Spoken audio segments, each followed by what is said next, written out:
ਬਿਸਮਿल्लाहिर्रहमानिर्रहीम ਤੇ अस्सलाम वालेकुम।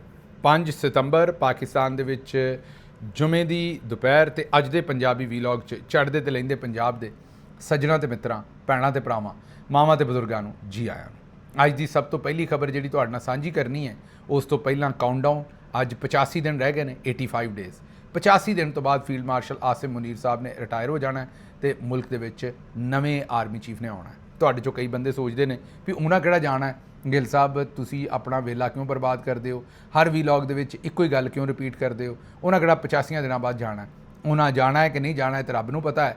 ਲੇਕਿਨ ਕਿਉਂਕਿ ਹਰ ਬੰਦਾ ਜਿਹੜਾ ਇੱਥੇ ਆਇਆ ਉਹ ਇਹੀ ਸਮਝਦਾ ਵੀ ਮੈਂ ਨਹੀਂ ਜਾਣਾ, ਲੇਕਿਨ ਜਾਣਾ ਤਾਂ ਪੈਂਦਾ ਇੱਕ ਦਿਨ, ਤੇ ਰੱਬ ਦੇ ਫੈਸਲੇ ਨੇ।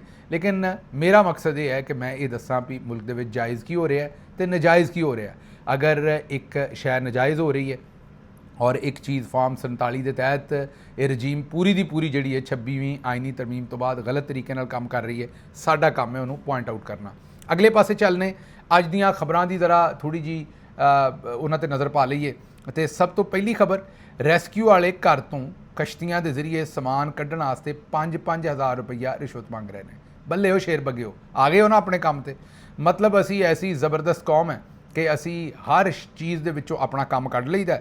ਅਤੇ ਇਹ ਥੀਮ ਪਾਰਕ ਸੁਸਾਇਟੀ ਜਿਹੜੀ ਹੈ ਉਹਦੇ ਰੈਜ਼ੀਡੈਂਟ ਇਹ ਦੱਸਣ ਡਏ ਨੇ, ਜਿਹੜੇ ਉੱਥੋਂ ਦੇ ਰਿਹਾਇਸ਼ੀ ਨੇ। ਉਹ ਆਂਦੇ ਨੇ ਵੀ ਰੈਸਕਿਊ ਵਾਲੇ ਸਾਡੇ ਕੋਲੋਂ 5-5 ਹਜ਼ਾਰ ਰੁਪਈਆ ਮੰਗਣ ਡਏ ਨੇ ਰਿਸ਼ਵਤ, ਕਿ ਅਗਰ ਆਪਣੇ ਘਰ ਜਾਣਾ ਕਸ਼ਤੀ 'ਤੇ, ਕਿਉਂਕਿ ਪਾਣੀ ਜੋ ਆਇਆ ਵੈਸੇ ਤਾਂ ਜਾ ਨਹੀਂ ਸਕਦੇ ਲੋਕ, ਅਗਰ ਆਪਣੇ ਘਰ ਜਾਣਾ ਉੱਥੋਂ ਕੋਈ ਸਮਾਨ ਕੱਢਣਾ ਤੇ 5,000 ਰੁਪਈਆ ਚਾਰਜ ਕਰੇਗੀ ਕਸ਼ਤੀ ਇੱਕ। ਅਤੇ ਉਹ ਆਂਦੇ ਨੇ ਵੀ ਉਹ ਇਕੱਲੇ ਨਹੀਂ ਇਹਦੇ ਵਿੱਚ ਮਾਸ਼ਾਅੱਲਾ ਜਿਹੜੀ ਪੰਜਾਬ ਪੁਲਿਸ ਹੈ ਉਹ ਵੀ ਸ਼ਾਮਲ ਹੈ, ਉਹ ਵੀ ਆਪਣਾ ਹਿੱਸਾ ਮੰਗਣ ਡਈ ਹੈ, ਉਹ ਵੀ ਪੈਸੇ ਮੰਗਣ ਡਏ ਨੇ। ਸੋਚੋ, ਅਸੀਂ ਆਨੇ ਹਾਂ ਕਿ ਸਾਨੂੰ ਦੁਨੀਆ 'ਚ ਬਿਹਤਰੀਨ ਹੁਕਮਰਾਨ ਚਾਹੀਦੇ ਨੇ, ਸਾਨੂੰ ਪਾਕਿਸਤਾਨ ਜਿਹੜਾ ਸਵਿਟਜ਼ਰਲੈਂਡ ਵਰਗਾ ਚਾਹੀਦਾ, ਅਤੇ ਆਪ ਅਸੀਂ ਮਾਫੀ ਨਹੀਂ ਦਿੰਦੇ। ਆਪ ਅਸੀਂ ਹਸਪਤਾਲਾਂ ਦੇ ਵਿੱਚ ਕੋਈ ਮਾੜਾ ਬੰਦਾ ਇਲਾਜ ਕਰਾ ਪਵੇ, ਅਗਰ ਉਹ ਵਫਾਤ ਪਾ ਜਾਏ, ਘਰ ਵਾਲਿਆਂ ਦੇ ਕੋਲ ਪੈਸੇ ਨਾ ਹੋਣ, ਅਤੇ ਹਸਪਤਾਲ ਉਹਦੀ ਡੈੱਡ ਬੋਡੀ ਜਿਹੜੀ ਉਹ ਲੁਕਾ ਲੈਂਦਾ ਹੈ। ਹਾਂਜੀ, ਇਹ ਕਈ ਵਾਰੀ ਹੋਇਆ, ਬੜੇ ਹਸਪਤਾਲਾਂ ਦੇ ਵਿੱਚ ਹੋਇਆ, ਅਤੇ ਉਹਦੀ ਡੈੱਡ ਬੋਡੀ ਲੁਕਾ ਲੈਂਦੇ ਨੇ, ਅਤੇ ਉਦੋਂ ਤੱਕ ਡੈੱਡ ਬੋਡੀ ਨਹੀਂ ਦਿੰਦੇ, ਉਹਨੂੰ ਗਾਇਬ ਕਰ ਦਿੰਦੇ ਨੇ ਡੈੱਡ ਬੋਡੀ ਨੂੰ, ਉੱਥੇ ਹਸਪਤਾਲ 'ਚ ਹੀ ਕਿਸੇ ਪਾਸੇ ਲੁਕਾ ਦਿੰਦੇ ਨੇ, ਅਤੇ ਉਦੋਂ ਤੱਕ ਡੈੱਡ ਬੋਡੀ ਨਹੀਂ ਦਿੰਦੇ ਜਦੋਂ ਤੱਕ ਉਹਦੇ ਪੈਸੇ ਕੋਈ ਨਾ ਦੇ ਦੇ, ਜਾਂ ਕੋਈ ਮੁਖੱਈਰ ਹਜ਼ਰਾਤ ਨਾ ਦੇ ਦੇਣ, ਜਾਂ ਆਪ ਨਾ ਦੇ ਦੇਣ। ਇਹਦੇ 'ਚ ਕੋਈ ਸ਼ੱਕ ਨਹੀਂ ਕਿ ਅਗਰ ਉਹ ਹਸਪਤਾਲ ਚਲਾ ਰਹੇ ਨੇ ਤਾਂ ਉਹਨਾਂ ਨੂੰ ਪੈਸਿਆਂ ਨਾਲ ਉਹਨਾਂ ਨੇ ਚਲਾਉਣਾ ਹੈ। ਲੇਕਿਨ ਕਿੰਨੇ ਕੁ ਲੋਕ ਇਹੋ ਜਿਹੇ ਆਉਂਦੇ ਨੇ, ਕਿੰਨੇ ਕੁ ਮਾਮਲੇ ਇਹੋ ਜਿਹੇ ਹੁੰਦੇ ਨੇ, ਤੁਹਾਡੇ ਸਾਹਮਣੇ ਹੀ ਹੈ। ਲੇਕਿਨ ਅਗਰ ਕੋਈ ਮਹੀਨੇ 'ਚ ਵੀ ਇੱਕ ਇਹੋ ਜਿਹਾ ਬੰਦਾ ਹੋਵੇ ਤਾਂ ਉਹਨੂੰ ਵੀ ਛੱਡ ਕੇ ਰਾਜ਼ੀ ਨਹੀਂ। ਇਹ ਸਾਡੀ ਸੂਰਤ ਹਾਲ ਹੈ। ਹਰ ਪਾਸੇ ਅਸੀਂ ਤਬਾਹੀ ਮਚਾਈ ਹੈ। ਮਤਲਬ ਪੂਰੇ ਮੁਲਕ ਦੇ ਵਿੱਚੋਂ ਕਿਤੇ ਦੁੱਧ ਦਾ ਸੇਰ ਜਿਹੜਾ ਹੈ, ਦੁੱਧ ਦਾ ਲੀਟਰ ਜਿਹੜਾ ਇੱਕ, ਉਹ ਖਾਲਸ ਨਹੀਂ ਲੱਭ ਸਕਦਾ। ਲੇਕਿਨ ਸਾਨੂੰ ਲੀਡਰ ਵੀ ਖਾਲਸ ਚਾਹੀਦੇ ਨੇ, ਸਾਨੂੰ ਹਰ ਸ਼ੈ ਖਾਲਸ ਚਾਹੀਦੀ। ਜਦੋਂ ਲੀਡਰ ਖਾਲਸ ਲੱਭਦਾ ਹੈ, ਅਤੇ ਜਿਸ ਤਰ੍ਹਾਂ ਖਾਲਸ ਦੁੱਧ ਪੀ ਕੇ ਲੋਕਾਂ ਦਾ ਢਿੱਡ ਖਰਾਬ ਹੋ ਜਾਂਦਾ ਹੈ, ਪੂਰੇ ਸਿਸਟਮ ਦਾ ਢਿੱਡ ਖਰਾਬ ਹੋ ਗਿਆ, ਇੱਕ ਖਾਲਸ ਲੀਡਰ ਆਇਆ, ਉਹ ਜੁੜ ਕੇ ਆਪਣੀ ਗੱਲ ਦੇ ਉੱਤੇ ਬਿਲਕੁਲ ਪੂਰੇ ਤਰੀਕੇ ਨਾਲ ਖਲੋਤਾ ਹੈ ਜੇਲ੍ਹ ਦੇ ਵਿੱਚ, ਅਤੇ ਪੂਰਾ ਸਿਸਟਮ ਲੱਗਾ ਵੀ ਡੀਲ ਕਰ ਲੈ ਭਾਈ, ਡੀਲ ਕਰ ਲੈ ਭਾਈ। ਜਿੰਨੇ ਟਾਊਟ ਸਹਾਫੀ ਨੇ, ਰਾਤੋਂ ਸੁਬਹ ਤੋਂ ਸ਼ੁਰੂ ਹੁੰਦੇ ਨੇ, ਦੁਪਹਿਰੇ ਰਾਤੀ ਇੱਕ ਹੀ ਗੱਲ ਡੀਲ ਕਰ ਲੈਣੀ ਚਾਹੀਦੀ ਹੈ, ਮੁਲਕੀ ਮਫਾਦ ਡੀਲ ਕਰ ਲੈਣੀ ਚਾਹੀਦੀ। ਸਾਰੇ ਲੱਗੇ ਨੇ। ਫੀਲਡ ਮਾਰਸ਼ਲ ਵੀ ਆਂਦਾ ਵੀ ਡੀਲ ਕਰ ਲਓ ਅਤੇ ਮੁਲਕ ਤੋਂ ਬਾਹਰ ਚਲੇ ਜਾਓ, ਬਸ ਮੈਨੂੰ ਇੱਥੇ ਰਹਿਣ ਦਿਓ, ਮੈਨੂੰ ਐਕਸਟੈਂਸ਼ਨ ਦੇ ਦਿਓ। ਉਹ ਐਕਸਟੈਂਸ਼ਨ ਵਾਲੀ ਗੱਲ ਚੇਤੇ ਆਈ ਅਗਲੀ ਖਬਰ ਤੋਂ ਪਹਿਲਾਂ, ਤੁਹਾਨੂੰ ਜ਼ਰਾ ਛੇਤੀ ਨਾਲ ਦੱਸ ਦਈਏ। ਐਕਸਟੈਂਸ਼ਨ ਵਾਲੀ ਗੱਲ ਦਾ ਵੀ ਤੁਹਾਨੂੰ ਪਤਾ ਹੀ ਹੈ, ਰਾਣਾ ਸਨਾਉੱਲਾ ਸਾਹਿਬ ਨੇ 2 ਦਿਨ ਪਹਿਲਾਂ ਬਿਆਨ ਦਿੱਤਾ ਕਿ ਮਾਮਲਾ ਤੈਅ ਹੋ ਗਏ ਨੇ, ਕੰਟੀਨਿਊਟੀ ਹੋਏਗੀ ਔਰ ਐਕਸਟੈਂਸ਼ਨ ਜਿਹੜੀ ਉਹ ਲੱਭੇਗੀ। ਇਹ ਰਾਣਾ ਸਾਹਿਬ ਨੇ ਤਾਂ ਹੁਣੇ ਬਿਆਨ ਦੇ ਛੱਡਿਆ। ਲੇਕਿਨ ਰਾਣਾ ਸਾਹਿਬ ਦੇ ਇਸ ਬਿਆਨ ਤੋਂ ਬਾਅਦ ਬੜੀ ਇੰਟਰਸਟਿੰਗ ਗੱਲ ਹੋਈ। ਰਾਣਾ ਸਾਹਿਬ ਦੇ ਇਸ ਬਿਆਨ ਤੋਂ ਬਾਅਦ ਕਿ ਹੁਣ ਕੰਟੀਨਿਊਟੀ ਚੱਲੇਗੀ, ਮਰੀ ਦੇ ਵਿੱਚ ਫੈਸਲਾ ਹੋ ਗਿਆ। ਅਗਲੇ ਦਿਨ ਰਾਣਾ ਸਾਹਿਬ ਨੇ ਨਵਾਂ ਬਿਆਨ ਠੋਕ ਦਿੱਤਾ ਕਿ ਫੀਲਡ ਮਾਰਸ਼ਲ ਸਾਹਿਬ ਜਿਹੜੇ ਨੇ 2027 ਤੱਕ ਇੱਥੇ ਹੀ ਨੇ, ਅਤੇ ਉਹਨਾਂ ਦੀ ਮੁੱਦਤ ਮੁਲਾਜ਼ਮਤ 2027 ਤੱਕ ਹੈ।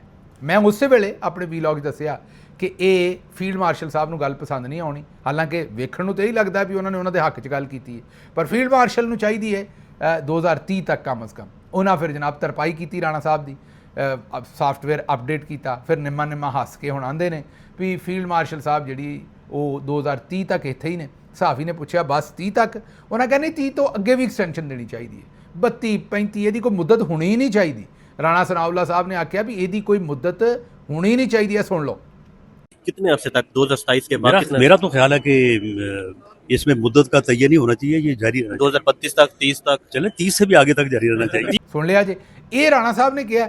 लेकिन नाल ही हुण ख्वाजा आसिफ आए ने मैदान 'ਚ, ਤੇ ਉਹਨਾਂ ਕਿਹਾ ਵੀ ਕੋਈ ਕੰਟੀਨਿਊਟੀ ਦੀ ਗੱਲ ਨਹੀਂ, ਕੋਈ ਐਕਸਟੈਂਸ਼ਨ ਦੀ ਗੱਲ ਨਹੀਂ। ਤੇ ਨੂਨ ਲੀਗ ਇਸ ਵੇਲੇ ਗੂੜੀ ਗੇਮ ਖੇਡ ਰਹੀ ਹੈ। ਦੂਸਰੇ ਪਾਸਿਓਂ ਫੀਲਡ ਮਾਰਸ਼ਲ ਵੀ ਖੇਡ ਰਹੇ ਨੇ। 85 ਦਿਨ ਰਹਿ ਗਏ ਨੇ, ਵੇਖਦੇ ਮਾਮਲਾ ਕਿਸ ਪਾਸੇ ਜਾਂਦਾ ਹੈ। ਤੇ ਦੂਜੇ ਪਾਸੇ ਰੈਸਕਿਊ ਵਾਲੇ ਆਂਦੇ ਨੇ 5000 ਦਿਓ ਤੇ ਅਸੀਂ ਤੁਹਾਡਾ ਸਮਾਨ ਕੱਢ ਕੇ ਦੇਵਾਂਗੇ। ਮਤਲਬ ਫੀਲਡ ਮਾਰਸ਼ਲ ਨੂੰ ਵੇਖੋ ਤੇ ਉਹ ਵੀ ਆਪਣੇ ਹੱਕ ਤੋਂ ਜਿਹੜਾ ਉਹਦਾ ਹੱਕ ਨਹੀਂ ਬਣਦਾ ਉਹ ਖੋਣਾ ਚਾਹੁੰਦਾ ਹੈ ਕੌਮ ਕੋਲੋਂ।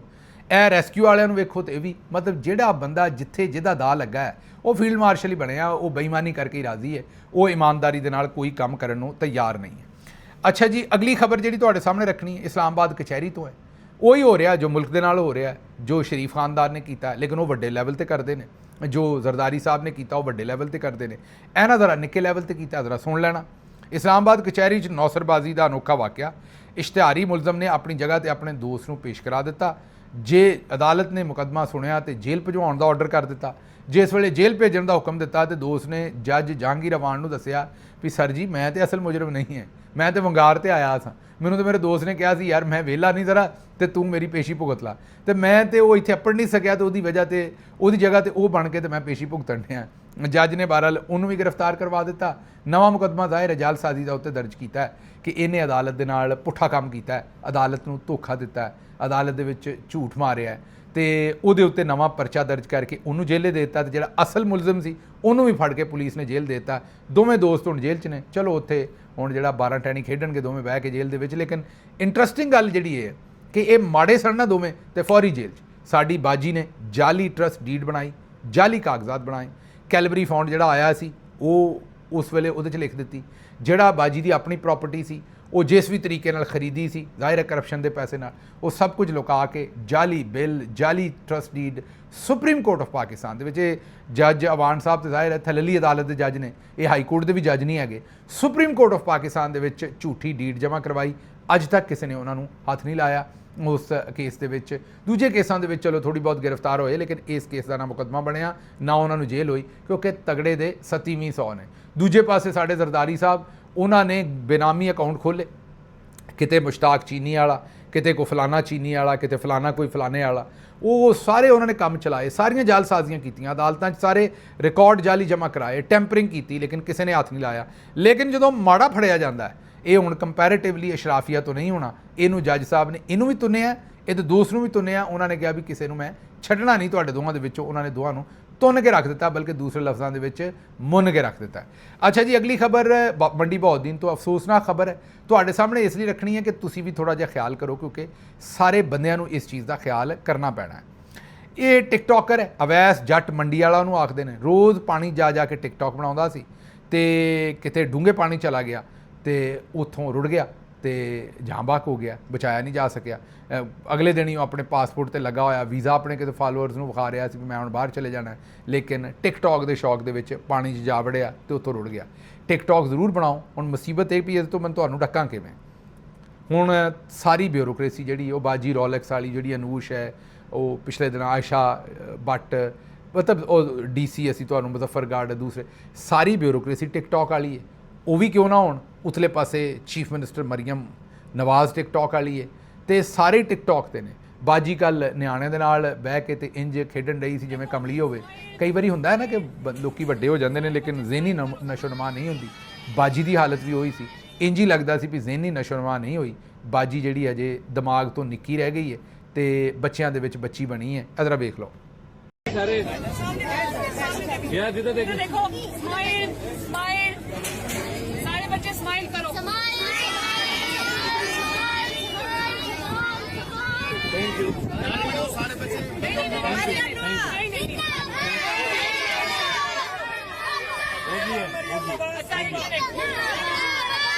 ਵੇਖ ਲਈ ਜੇ। ਦੂਜੇ ਪਾਸੇ ਬਾਜੀ ਅਜ਼ਮਾ ਬੁਖਾਰੀ ਨੇ ਨਵਾਂ ਕੰਮ ਕੀਤਾ। ਉਹਨੇ ਇੱਕ ਨਵਾਂ ਹੀ ਕੱਟਾ ਖੋਲ੍ਹ ਛੜਿਆ।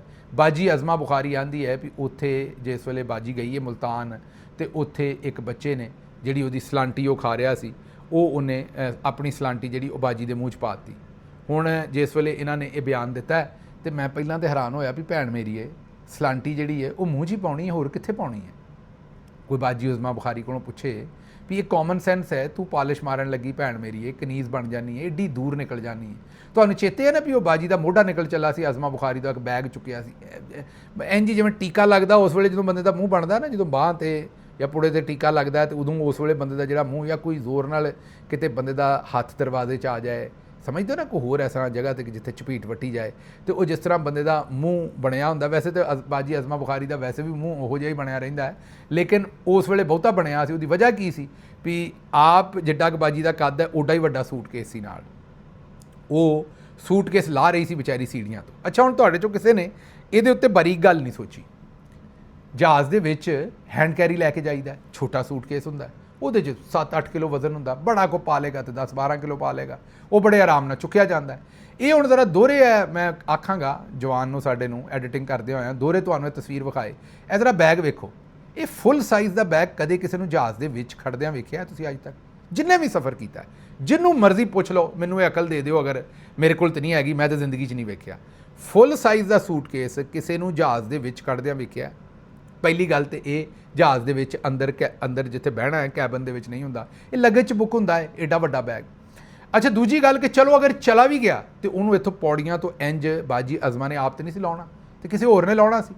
ਅੱਛਾ, ਹੁਣ ਤੁਹਾਨੂੰ ਅੰਦਰ ਦੀ ਗੱਲ ਦੱਸਦੇ, ਅੰਦਰ ਦੀ ਗੱਲ ਕੀ ਹੈ। ਬਾਜੀ ਅਜ਼ਮਾ ਆਂਦੀ ਤੇ ਹੈ ਵੀ ਮੇਰਾ ਆਪਣਾ ਸੂਟਕੇਸ ਸੀ, ਮੈਂ ਚੁੱਕਣਾ, ਪਰ ਅੰਦਰ ਦੀ ਗੱਲ ਇਹ ਹੈ ਕਿ ਇਹਦੇ ਵਿੱਚ ਬਾਜੀ ਮਰੀਮ ਦੇ ਸਾਰੇ ਜਿਹੜੇ ਖਾਸ ਚੀਜ਼ਾਂ ਸਨ, ਮੇਕਅਪ ਦਾ ਸਮਾਨ ਸੀ, ਇਹਦੇ ਵਿੱਚ ਜਿਊਲਰੀ ਸੀ, ਇਹਦੇ ਵਿੱਚ ਸਾਰਾ ਜਿਹੜਾ ਮਹਿੰਗਾ ਉਹਨਾਂ ਦਾ ਸਮਾਨ ਸੀ ਉਹ ਇਹਦੇ ਵਿੱਚ ਸੀ। ਇਸ ਲਈ ਰਿਸਕ ਨਹੀਂ ਸੀ ਲਿਆ ਜਾ ਸਕਦਾ ਕਿ ਉਹਨੂੰ ਬੁੱਕ ਕਰਾਇਆ ਜਾਏ। ਇਸ ਲਈ ਬਾਜੀ ਨੇ ਕਿਸੇ ਮੁਲਾਜ਼ਮ ਤੇ ਵੀ ਰਿਸਕ ਨਹੀਂ ਲਿਆ, ਜਿਹੜੇ ਤਨਖਾਹ ਵਾਲੇ ਮੁਲਾਜ਼ਮ ਨੇ, ਉਹਨਾਂ ਨੇ ਬਾਜੀ ਅਜ਼ਮਾ ਬੁਖਾਰੀ ਨੂੰ ਆਖਿਆ ਕਿ ਤੂੰ ਇਹ ਬੈਗ ਜਿਹੜਾ ਇਹਦੀ ਹਿਫਾਜ਼ਤ ਕਰਨੀ, ਇਹ ਤੇਰੇ ਨਾਲ ਰਹਿਣਾ। ਇਸੇ ਲਈ ਇਹ ਬੈਗ ਉੱਤੇ ਕੈਬਨ 'ਚ ਗਿਆ ਸੀਟਾਂ ਦੇ ਵਿੱਚ ਨਾਲ, ਇਹ ਰੱਖ ਕੇ ਤੇ ਹੱਥ 'ਚ ਫੜ ਕੇ ਹੀ ਸਫ਼ਰ ਕੀਤਾ ਸਾਰਾ। ਬਾਜੀ ਅਜ਼ਮਾ ਬੁਖਾਰੀ ਨੇ ਹੱਥ 'ਚ ਫੜ ਕੇ ਹੀ ਸਫ਼ਰ ਕੀਤਾ, ਮਤਲਬ ਬੈਗ ਦਾ ਜਿਹੜਾ ਕੁੰਡਾ ਸੀ ਉਹ ਹੱਥ 'ਚ ਫੜੀ ਰੱਖਿਆ ਤੇ ਤੋੜੋ ਤੋੜ ਬੈਗ ਨਾਲ ਹੀ ਰੱਖਿਆ ਆਪਣੀ ਸੀਟ ਤੇ। ਉੱਥੇ ਵਿਚਾਰੀ ਜਿਹੜੀ ਮੁਸੀਬਤ ਨੂੰ ਪਈ ਸੀ ਨਾ ਮਲੂਕੜੀ, ਉਹ ਜਿਹੜਾ ਬੈਗ ਜਿਹੜਾ ਉਹ ਬਾਜੀ ਦੀ ਇੱਥੇ ਮੋਢੇ ਤੱਕ ਤੇ ਬੈਗ ਆਉਣ ਡਿਆ ਅਜ਼ਮਾ ਬੁਖਾਰੀ ਸਾਹਿਬਾ ਦਾ। ਜ਼ੁਲਮ ਵੀ ਮਤਲਬ ਕਿ ਤੁਸੀਂ ਕਿਸੇ ਨੂੰ ਬੈਗ ਦੇਣਾ ਤੇ ਇਹ ਕਿਸੇ ਹੋਰ ਨੂੰ ਦੇ ਦਿਓ ਬੈਗ। ਬਾਜੀ ਵੈਸੇ ਬਾਜੀ ਮਰੀਮ ਨੇ ਵੀ ਇੱਕ ਪਾਸੇ, ਬਾਜੀ ਮਰੀਮ ਔਰੰਗਜ਼ੇਬ, ਉਹ ਵੀ ਬੈਗ ਉਹਨਾਂ ਦੇ ਵੀ ਮੋਢੇ ਤੱਕ ਆ ਜਾਣਾ ਸੀ, ਇਹਨਾਂ ਦੇ ਵੀ ਮੋਢੇ ਤੱਕ ਆਇਆ, ਬਾਜੀ ਨੇ ਵੀ ਚੁਣ ਕੇ ਨਾਲ ਰੱਖੀਆਂ ਨੇ। ਉਹ ਵਿਚਾਰੀ ਜਿਹੜੀ ਹਿਨਾ ਪਰਵੇਜ਼ ਭੱਟ ਸਾਹਿਬਾ ਨੇ, ਉਹਨਾਂ ਨੂੰ ਬਾਜੀ ਦੂਰ ਦੂਰ ਇਸ ਤੋਂ ਰੱਖਦੀ ਹੈ ਵੀ ਉਹ ਜ਼ਰਾ ਕੱਪੜੇ ਕੁਪੜੇ ਇਹਨਾਂ ਨੂੰ ਵੱਧ ਪਾ ਲੈਂਦੀ ਹੈ ਥੋੜ੍ਹੇ ਜਿਹੇ, ਤੇ ਉਹ ਜ਼ਰਾ ਥੋੜ੍ਹਾ ਜਿਹਾ ਕੱਦ ਸ਼ੱਦ ਵੀ ਉਹਨਾਂ ਦਾ ਠੀਕ ਹੈ ਭੈਣ ਮੈਰੀ ਦਾ। ਇਸ ਲਈ ਬਾਜੀ ਮਰੀਮ ਜਿਹੜੀ ਹੈ ਉਹ ਨਹੀਂ ਚਾਹੁੰਦੀ ਵੀ ਜਿਸ ਵੇਲੇ ਬਾਜੀ 1/2 ਚਾਹੁੰਦੀ ਹੈ, ਸਹੀ ਹੈ ਨਾ, ਇੱਕ ਉਹ ਜਿਹੜਾ ਹੁੰਦਾ ਨਾ 1/2 ਜਿਸ ਤਰ੍ਹਾਂ ਹੁੰਦਾ, ਉਹ 1 ਦੇ ਬਰਾਬਰ ਤੇ 1/2 ਲਿਖਿਆ ਹੋਵੇ ਤੇ ਬਾਜੀ ਇਸ ਤਰ੍ਹਾਂ ਹੀ ਕੰਮ ਚਾਹੁੰਦੀ, 1 ਦੇ ਬਰਾਬਰ 1 ਲਿਖਿਆ ਹੋਇਆ ਨਹੀਂ ਚਾਹੁੰਦੀ ਬਾਜੀ। ਤੇ ਬਹਰਹਾਲ ਇਹ ਅਜ਼ਮਾ ਬੁਖਾਰੀ ਸਾਹਿਬਾ ਜਿਹੜੀਆਂ ਨੇ, ਉਹਨਾਂ ਨੇ ਹੁਣ ਨਵੀਂ ਗੱਲ ਸੁਣਾ ਦਿੱਤੀ। ਉਹਨਾਂ ਨੇ ਦੱਸਿਆ ਹੈ ਕਿ ਜਿਸ ਵੇਲੇ ਉੱਥੇ ਮੁਲਤਾਨ ਬਾਜੀ ਗਈ ਹੈ ਤੇ ਜਿਹੜੇ ਅਯਾਣੇ ਸਨ ਉਹ ਗੱਲਾਂ ਨੂੰ ਹੱਥ ਲਾ ਕੇ ਵੇਖਦੇ ਸਨ ਬਾਜੀ ਦੇ। ਇਹ ਗੱਲਾਂ ਲਫ਼ਜ਼ ਨਹੀਂ ਕਿਹਾ, ਲੇਕਿਨ ਉਹਨਾਂ ਨੇ ਹੱਥ ਲਾ ਕੇ ਵਿਖਾਇਆ ਗੱਲਾਂ ਨੂੰ ਟੀਵੀ ਦੇ ਉੱਤੇ। ਬਾਜੀ ਅਜ਼ਮਾ ਬੁਖਾਰੀ ਨੇ ਉਹਨਾਂ ਕਿਹਾ ਕਿ ਗੱਲਾਂ ਨੂੰ ਹੱਥ ਲਾ ਕੇ ਵੇਖਦੇ ਸਨ ਵੀ ਅਸਲੀ ਨੇ ਕਿ ਨਕਲੀ ਨੇ, ਉਹ ਤੁਹਾਡਾ ਬੇੜਾ ਗਰਕ ਹੈ। ਇਹ ਬੱਚਿਆਂ ਨੂੰ ਕਿੱਥੋਂ ਪਤਾ ਲੱਗਾ ਸਾਰੀ ਗੱਲ ਦਾ, ਅੰਦਰ ਦੀ ਗੱਲ ਦਾ, ਵੀ ਨਕਲੀ ਵੀ, ਮੈਂ ਬਾਜੀ ਦੀ ਗੱਲ ਨਹੀਂ ਕਰ ਰਿਹਾ, ਜਰਨਲੀ ਕਿ ਨਕਲੀ ਵੀ ਗੱਲਾਂ ਬਣ ਜਾਂਦੀਆਂ ਨੇ, ਤੇ ਇਹ ਬੱਚਿਆਂ ਨੂੰ ਕਿਵੇਂ ਪਤਾ ਚੱਲਿਆ? ਦੂਸਰੀ ਗੱਲ ਜ਼ਿਹਨ 'ਚ ਰੱਖੋ ਵੀ ਬੱਚੇ ਹੋ ਸਕਦਾ ਵੇਖਦੇ ਹੋਣ ਵੀ ਬਈ ਬਾਜੀ ਨੇ ਹੁਣ ਆਪੇ ਹੀ ਦੱਸਿਆ ਵੀ ਮੈਨੂੰ ਗੁੜੀਆ ਆਖਦੇ ਨੇ, ਇਹ ਬਾਜੀ ਕੱਲ੍ਹ ਹੀ ਦੱਸਣ ਡਈ ਸੀ ਕਿ ਮੈਨੂੰ ਘਰ ਦੇ ਵਿੱਚ ਗੁੜੀਆ ਆਖਦੇ ਨੇ, ਤੇ ਬੱਚਿਆਂ ਨੇ ਸੋਚਿਆ ਹੈਗਾ ਵੀ ਚੈੱਕ ਕਰ ਲਈਏ ਗੁੜੀਆ ਰਬੜ ਦੀ ਹੈ, ਪਲਾਸਟਿਕ ਦੀ ਹੈ, ਲੱਕੜੀ ਦੀ ਹੈ, ਕਿਹੜੀ ਸ਼ੈ ਦੀ ਹੈ, ਨਾਲ ਗੁੜੀਆ ਅਸਲ ਹੈ ਨਕਲ ਹੈ। ਬੱਚਿਆਂ ਦਾ ਤਾਂ ਫਿਰ ਤੁਹਾਨੂੰ ਪਤਾ ਕੰਮ ਹੈ, ਬੱਚੇ ਤੇ ਅੱਜ ਕੱਲ੍ਹ ਦੇ ਬੜੇ ਖਰਾਬ ਨੇ ਜਵਾਕ ਜਿਹੜੇ ਨੇ। ਉਹਨਾਂ ਕਿਹਾ ਪੂਰੀ ਤਹਿਕੀਕ ਕਰੀਏ, ਤੇ ਇਹ ਅਜ਼ਮਾ ਬੁਖਾਰੀ ਸਾਹਿਬਾ ਜਿਹੜੀਆਂ ਇਹ ਟੀਵੀ ਤੇ ਗੱਲਾਂ ਕਰਨ ਡਈਆਂ ਨੇ ਵੀ ਸਲਾਂਟੀ ਮੂੰਹ 'ਚ ਪਾਈ ਦੀ ਹੈ, ਤੇ ਜਿਹੜਾ ਉਹ ਪਤਾ ਨਹੀਂ, ਸਾਨੂੰ ਤਾਂ ਨਹੀਂ ਪਤਾ ਵੀ ਸਲਾਂਟੀ ਮੂੰਹ 'ਚ ਪਾਈ ਦੀ ਹੈ, ਹੋਰ ਕਿੱਥੇ ਪੈ ਸਕਦੀ ਸਲਾਂਟੀ, ਕਿ ਕੰਨ 'ਚ ਪੈ ਸਕਦੀ ਹੈ, ਮੂੰਹ 'ਚ ਪੈਣੀ ਹੈ ਜ਼ਾਹਿਰ। ਤੇ ਦੂਜਾ ਆਉਂਦੇ ਨੇ ਵੀ ਗੱਲਾਂ ਨੂੰ ਹੱਥ ਲਾ ਕੇ ਬੱਚੇ ਵੇਖਦੇ ਸਨ, ਤੁਹਾਨੂੰ ਯਕੀਨ ਨਹੀਂ ਆਉਂਦਾ ਹੋਣਾ, ਸੁਣ ਲਓ।